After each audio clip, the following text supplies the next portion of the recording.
કેમ છો વિદ્યાર્થી મિત્રો? જય સ્વામિનારાયણ. વિદ્યાર્થી મિત્રો, ધોરણ 10 વિષય ગણિત, ચેપ્ટર નંબર 11 રચના.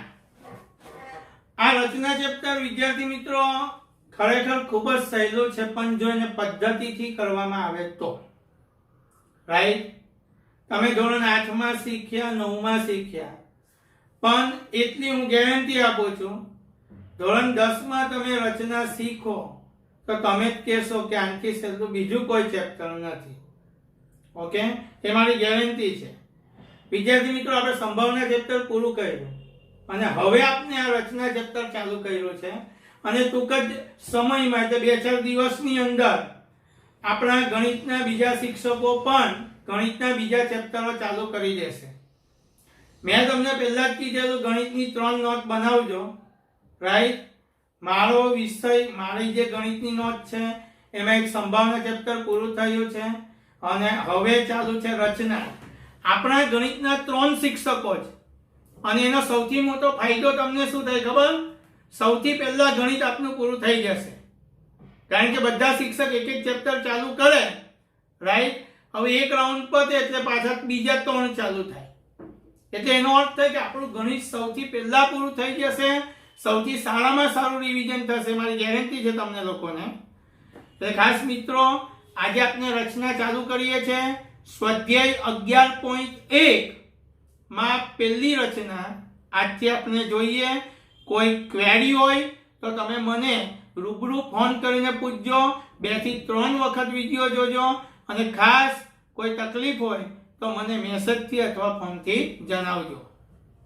ધોરણ 10 ચેપ્ટર નંબર 11, એમાં 11.1 એમાં પહેલી રચના છે 7.6 સેમી લંબાઈનો રેખાખંડ દોરી તેનું 5:8 ગુણોત્તરમાં વિભાજન કરો.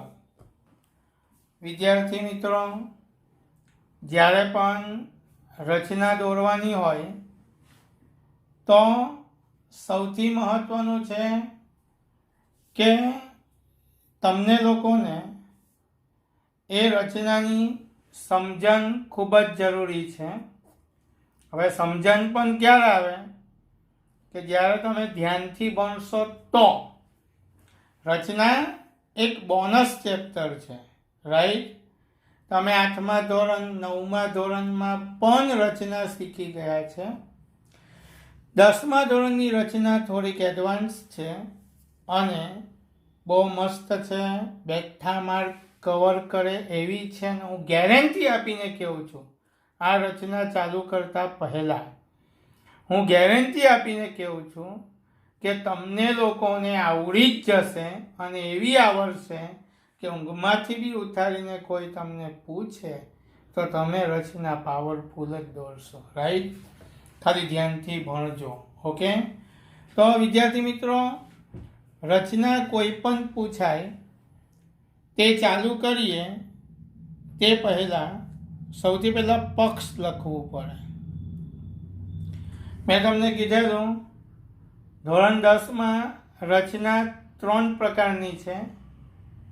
એક રેખાખંડની રચના આવશે, બીજું ત્રિકોણની રચના આવશે અને ત્રીજું વર્તુળની રચના આવશે.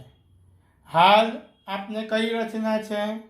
તો રેખાખંડ અંગેની રચના છે. જો શું લખ્યું છે? 7.6 સેમી લંબાઈનો રેખાખંડ દોરી તેનું 5:8માં વિભાજન કરો.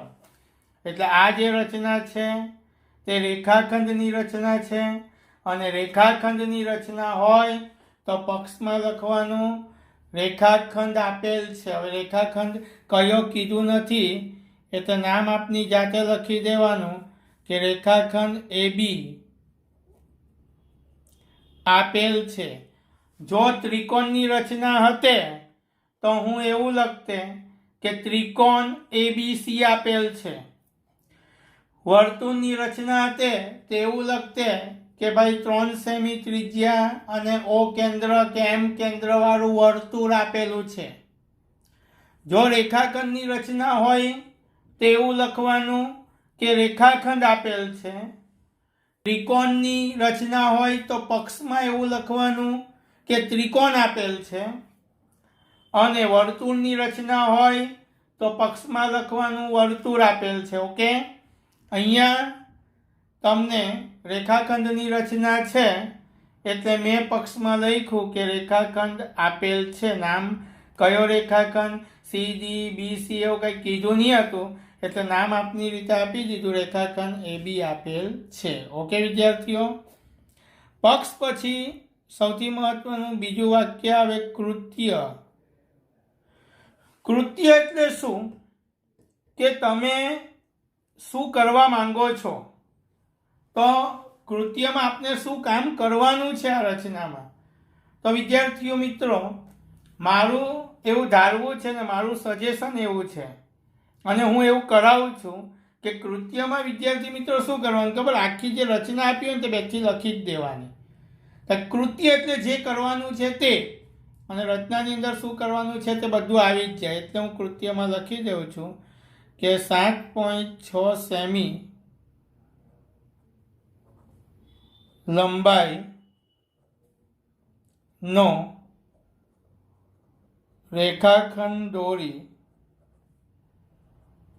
તેનું 5/8 વિભાજન કરો. એટલે વિદ્યાર્થી મિત્રો, સૌથી મહત્વની બે બાબત તમને સમજાઈ ગઈ. પહેલાં તો કોઈ બી રચના ચાલુ કરીએ એટલે સૌથી પહેલાં પક્ષ લખવો પડે. તો પક્ષમાં શું લખવાનું, તો રચના કઈ છે તે લખવાનું કે ભાઈ રેખાખંડની રચના છે, ત્રિકોણની છે કે વર્તુળની. રેખાખંડની રચના હોય તો મેં આગળ કીધું રેખાખંડ આપેલ છે AB, કે નામની હોય તો AB, જે આપવું હોય તે આપી શકાય તમારથી. ત્રિકોણની રચના હોય તો એવું લખવાનું કે ત્રિકોણ આપેલ છે, અને વર્તુળની રચના હોય તો એવું લખવાનું કે વર્તુળ આપેલ છે. આપણે અહીંયા રેખાખંડની રચના હતી અને કયું રેખાખંડ એવું નામ નહીં આપેલું હતું એટલે આપણે લખ્યું કે રેખાખંડ AB આપેલ છે. રાઈટ. ત્યાર પછી કૃત્ય એટલે જે કરવાનું છે તે. તો અહીંયા કરવાનું શું હતું, તો ભાઈ જે રચના હોય ને એ બેઠું કૃત્યમાં લખી દેવાનું, એટલે આપણે જે કરવાનું છે તે આપને ખબર પડી જાય. હવે દીકરાઓ, સૌથી મહત્વનો પોઈન્ટ છે આકૃતિ. રાઈટ.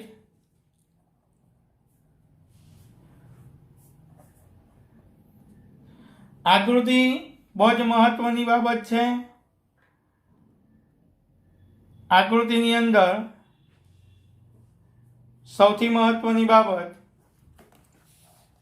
આપણે હવે જે ફોલોવેશન કરીએ, શું કે કરવાનું છે, રચનામાં શું કીધું છે કે 7.6 સેમી લંબાઈનો રેખાખંડ દોરો.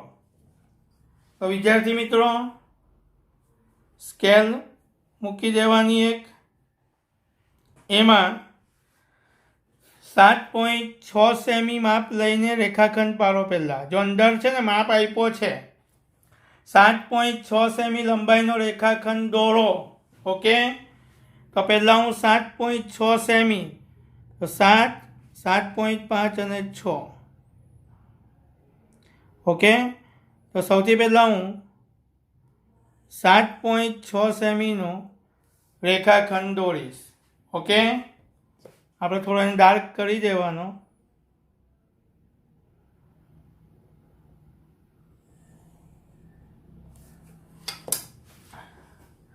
રેખાખંડનું નામ અંદર ક્લિયર નહીં હતું એટલે આપણે AB નામ આપી દેવાનું, રેખાખંડ AB. ઓકે વિદ્યાર્થીઓ, હવે આ રેખાખંડ જે મેં દોર્યો છે 7.6 સેમીનો છે, આ રેખાખંડના મારે બે ભાગ પાડવાના છે. 5/8 આ રેખાખંડનું મારે વિભાજન કરવાનું છે. ઓકે વિદ્યાર્થી મિત્રો, તો હવે આપણે આ જે રેખાખંડ AB છે એ AB ને મારે 5/8 વિભાજન કરવાનો છે. ઓકે વિદ્યાર્થીઓ, તો એવો નિયમ છે કે જ્યારે પણ રેખાખંડનું વિભાજન કરવાનું હોય ત્યારે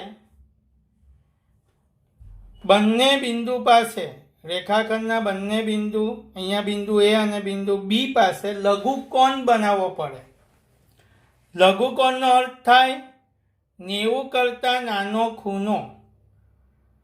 હવે આપણે લોકો આપની સરળતા માટે 60નો ખૂણો બંને બિંદુ પાસે દોરીશું.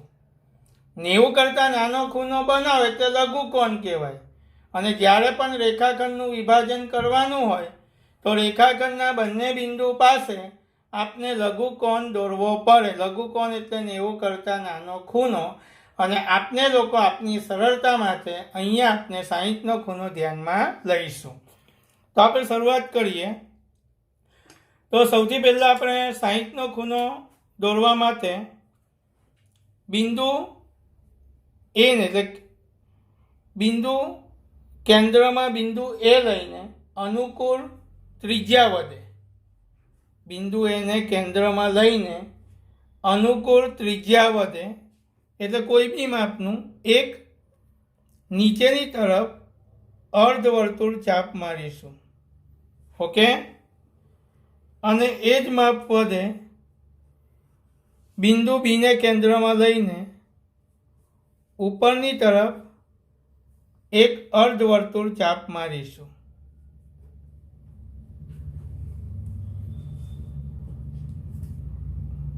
ઓકે. હવે સૌથી મહત્વની બાબત, એકવાર માપને ચેક કરી લેવાનું. વર્તુળ કે પેન્સિલ હલી ગઈ હોય તો પછી તકલીફ પડે પાછી. ઓકે. હવે તમારે બિંદુ એ પરથી જે અર્ધવર્તુળ ચાપ માર્યું તે અર્ધવર્તુળ ચાપને જ્યાંથી માર્યું ત્યાં કેન્દ્ર રાખવાનું વર્તુળનું અને એ અર્ધવર્તુળ ચાપ પર એક ચાપ મારી દેવાની. હવે બિંદુ બી પરથી જે અર્ધવર્તુળ ચાપ માર્યું તે જે અર્ધવર્તુળ ચાપ જ્યાંથી માર્યું ત્યાં વર્તુળને કેન્દ્રમાં રાખીને અર્ધવર્તુળ ચાપ પર એક ચાપ મારી દેવાનો. ઓકે. હવે આપણે અહીંયા 60નો ખૂણો આપણો અહીંયા તૈયાર થઈ ગયો.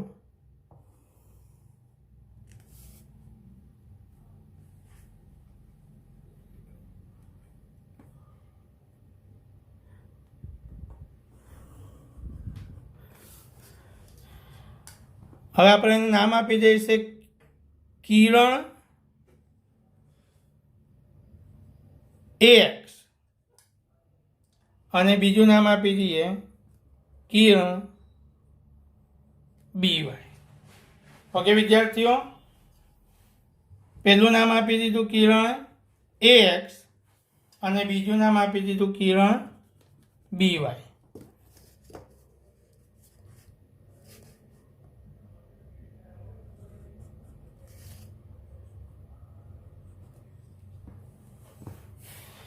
હવે વિદ્યાર્થી મિત્રો,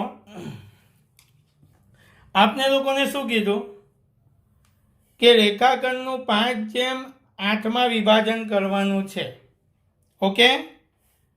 તો 5A માટે ને 8B માટે તો કિરણ AX પર એક સરખા 5 ભાગ કિરણ AX પર પાડીશું. રાઈટ. એટલે કે કિરણ AX પર એક સરખા માપના 5 ચાપ દોરીશું અને કિરણ BY પર એક સરખા માપના 8 ચાપ દોરીશું. ચાલો, હવે માપ કેટલું રાખવું? કિરણ AX પર એક સરખા માપના 5 ચાપ દોરવાના. 5:8 એટલે 2:3 હશે તો કિરણ AX પર 2 અને કિરણ BY પર 3 દોરશે. ઓકે.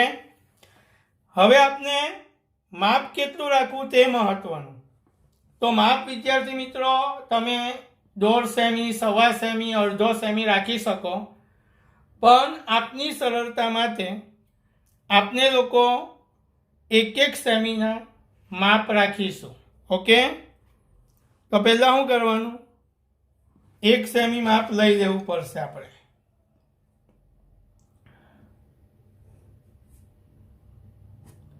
આપણે 1 સેમી માપ લઈ લેવાનું.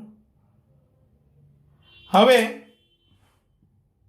એને કેન્દ્રમાં રાખીને કિરણ એ એક્સ પર એક ચાપ દોર્યું. ઓકે, એને નામ આપી દીધું A1. A1 ને કેન્દ્રમાં રાખી આ જ માપ પદે કિરણ એ એક્સ પર બીજું ચાપ દોર્યું. નામ આપ્યું A2. A2 ને કેન્દ્રમાં રાખીને કિરણ એ એક્સ પર ત્રીજું ચાપ દોર્યું. નામ આપીશું A3. A3 ને કેન્દ્રમાં રાખીને કિરણ એ એક્સ પર ચોથું ચાપ દોર્યું. નામ આપીશું A4. A4 ને કેન્દ્રમાં રાખીને કિરણ એ એક્સ પર પાંચમું ચાપ દોરીશું. નામ આપીશું A5. આપણો તો 5 જેમ 8, તો કિરણ એક્સ પર 5 એક સરખા ચાપ દોર્યા. ઓકે, હવે કિરણ બી વાય પર 8 એક સરખા ચાપ દોરીશું. તો સૌથી પહેલાં બીને કેન્દ્ર રાખીને કિરણ બી વાય પર એક ચાપ દોર્યું, જેને આપણે નામ આપીશું B1. B1 ને કેન્દ્રમાં રાખીને એ જ માપ વધે કિરણ બી વાય પર બીજું ચાપ દોરીશું, એને આપણે નામ આપીશું B2. B2 ને કેન્દ્રમાં રાખીને કિરણ બી વાય પર ત્રીજું ચાપ દોરવાનું, એને નામ આપીશું B3. B3 ને કેન્દ્રમાં રાખીને કિરણ બી વાય પર ચોથું ચાપ દોરવાનું, એને નામ આપીશું B4. B4 ને કેન્દ્રમાં રાખી કિરણ બી વાય પર પાંચમું ચાપ દોર્યું, એને નામ આપીશું B5. B5 ને કેન્દ્રમાં રાખીને કિરણ બી વાય પર છઠ્ઠું ચાપ દોરીશું, એને નામ આપીશું B6. B6 પર કેન્દ્રમાં રાખીને કિરણ બી વાય પર સાતમું ચાપ દોર્યું, એને નામ આપીશું B7. અને B7 પર કેન્દ્ર રાખીને કિરણ બી વાય પર આઠમું ચાપ દોર્યું, એને નામ આપીશું B8. આપને એવું કીધું હતું 5 જેમ 8, તો કિરણ એ એક્સ પર 5 એક સરખા ચાપ, એક સરખા માપના ચાપ દોર્યા, અને કિરણ બી વાય પર 8 એક સરખા માપના ચાપ દોર્યા. ઓકે, હવે વિદ્યાર્થી મિત્રો 5 જેમ 8 છે, તો આપણે શું કરીશું, A5 ને B8 સાથે જોડી દઈશું. A5 જોડાયું, A5 ને B8 સાથે જોડી દઈશું. ઓકે, A5 ને B8 સાથે જોડી દઈશું. ઓકે,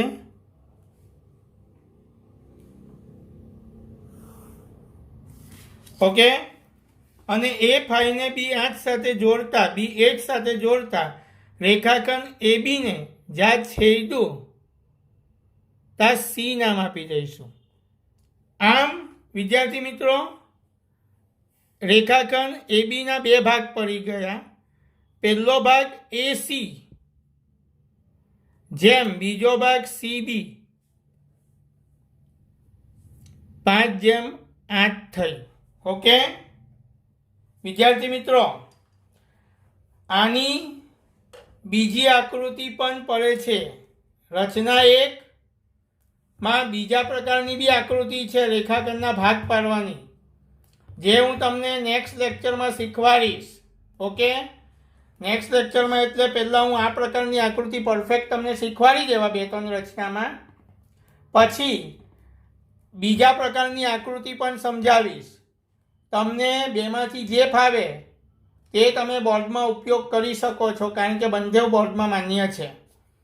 ઓકે વિદ્યાર્થીઓ, હવે સૌથી મહત્વની બાબત, આપને લોકો આકૃતિના મુદ્દા લખીએ. વિદ્યાર્થી મિત્રો, હવે સૌથી મહત્વની બાબત છે રચનાના મુદ્દા. હવે રચનાના મુદ્દા ચોપડીમાં એક ઓફિશિયલ ભાષામાં લખેલા હોય છે. હવે એ જ ભાષાને આપણે સરળતાથી લખવાની છે. હવે રચનાના મુદ્દા કોઈ ગોખવાના હોતા નથી. તમે જેવું દીકરાઓ દોરો એવું જ લખવાનું છે.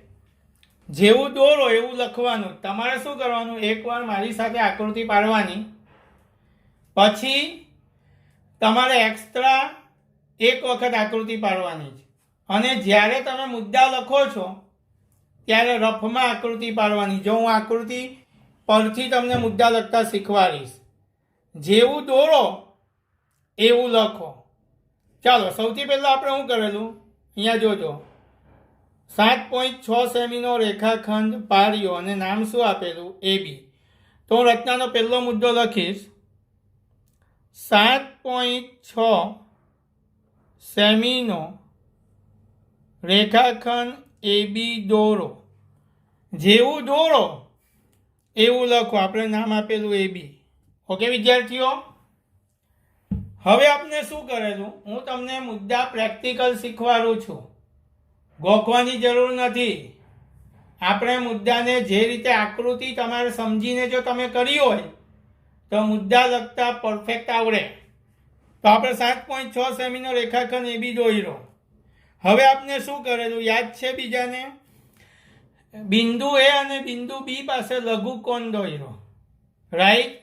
હવે આપણે શું કરવું, લઘુકોણ એટલે 90 કરતાં નાનો ખૂણો, એટલે એ કેન્દ્રમાં રાખીને એક આ રીતે અર્ધવર્તુળ ચાપ દોર્યું, બી રાખીને અર્ધવર્તુળ ચાપ દોર્યું, અને પછી અહીંયાથી એક ચાપ, અહીંયાથી એક ચાપ. ઓકે, એમાંથી એક કિરણ દોરેલું અને બીમાંથી એક કિરણ દોરેલું. એમાંથી કિરણ AX અને બીમાંથી કિરણ BYની રચના કરેલી. રાઈટ. એટલે આ જે કિરણ AX અને કિરણ BY ની તમે રચના જે કરીને, એ રચના કરવાને કારણે શું થયું ખબર, બે ખૂણા બન્યા. ખૂણો BAX અને એના જેવો જ બીજો ખૂણો ABY. રાઈટ. તો આપણે શું થયું ખબર, પહેલા તો સાદો રેખાખંડ હતો અને આ રેખાખંડમાં આપણે કિરણ AX અને કિરણ BY દોરવાથી ઉપર નીચે એકરૂપ ખૂણા બન્યા. ઓકે, હવે આને આપણે રચનાની ભાષામાં પ્રેક્ટિકલી લખીએ. શું થયું કે ખૂણો, આ એક ખૂણો અને એના જે ઉપર બીજો ખૂણો, બંને સરખા છે. તો પહેલો ખૂણો BAX, ખૂણો BAX એના જેવો જ બીજો, એટલે એકરૂપ ખૂણો ABY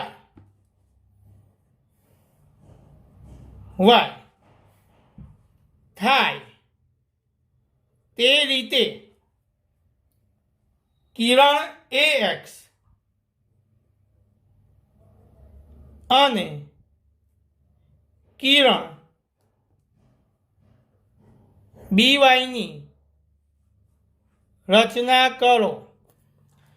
જો સ્વાભાવિક છે, હું અહીંયા પાછું તમે સાદું બતાવું.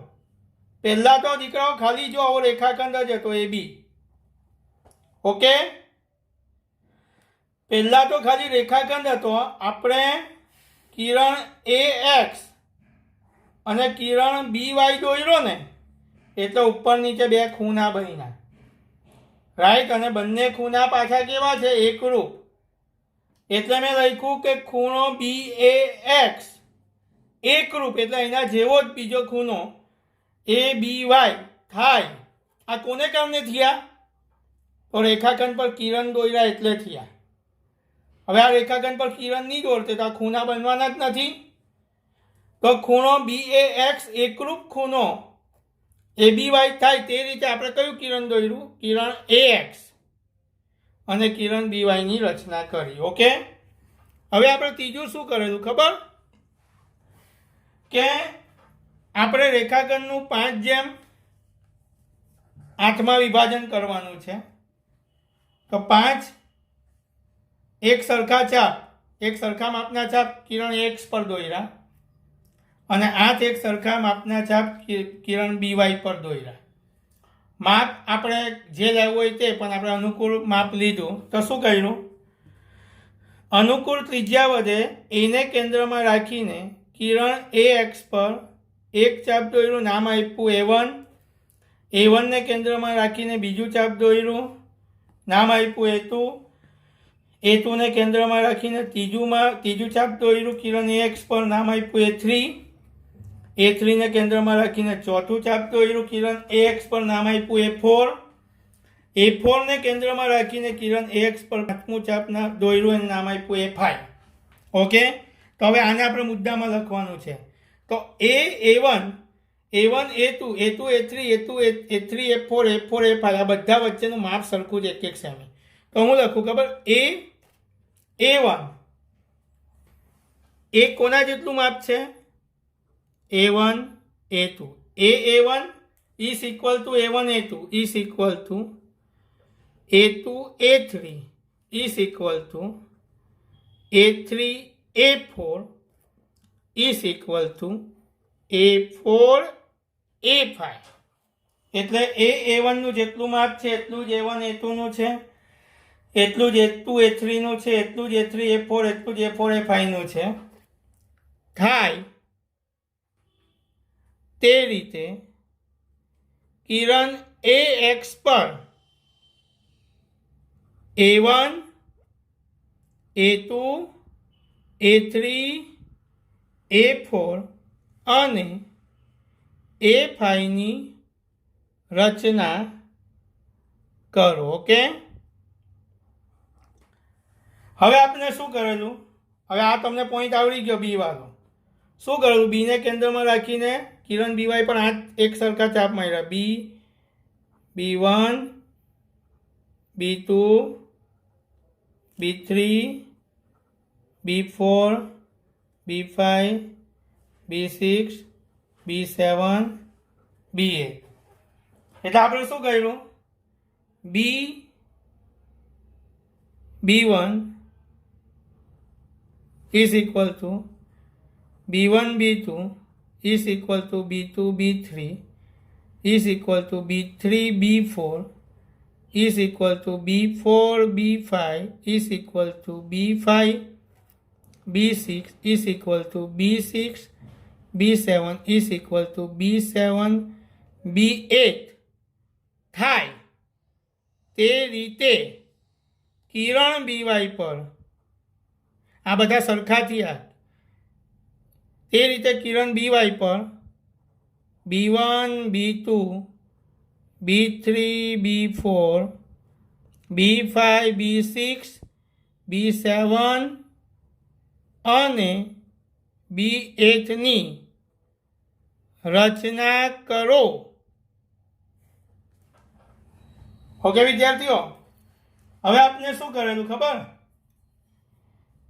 A5 5:8 છે એટલે A5 ને BH સાથે જોડી દીધું અને જે રેખાખંડ AB ને જ્યાં છેદ્યું ત્યાં C નામ આપ્યું. એટલે આપણે લખીશું A5 અને B8 ને જોડો. જે રેખાખંડ AB ને જ્યાં છેદે ત્યાં C નામ આપો. અને આ રીતે દીકરાઓ AC અને CB આ કંઈ માપ લઈને મેં નથી બનાવ્યું. આ બધું આ તો ખાલી મુદ્દા લખવા માટે રફ કરું છું કામ. અને આમ પહેલો રેખાખંડનો ભાગ પડ્યો AC અને બીજો પડ્યો CB. 5/8 થશે. વિદ્યાર્થી મિત્રો, રચના ખૂબ જ સહેલું ચેપ્ટર છે. ખાલી પરફેક્ટ ધ્યાન આપજો, તમને આવડી જ જશે એ મારી ગેરંટી છે. ઇવન આખું ગણિત ધોરણ 10નું તમને કરકરાટ આવડશે. અમારા દરેક શિક્ષકો એ જ રીતે ભણાવશે કે જે રીતે તમને આવડશે, એ મારી ગેરંટી છે. ઓકે વિદ્યાર્થીઓ, આપણે મળીએ નેક્સ્ટ લેક્ચરમાં. Thank you.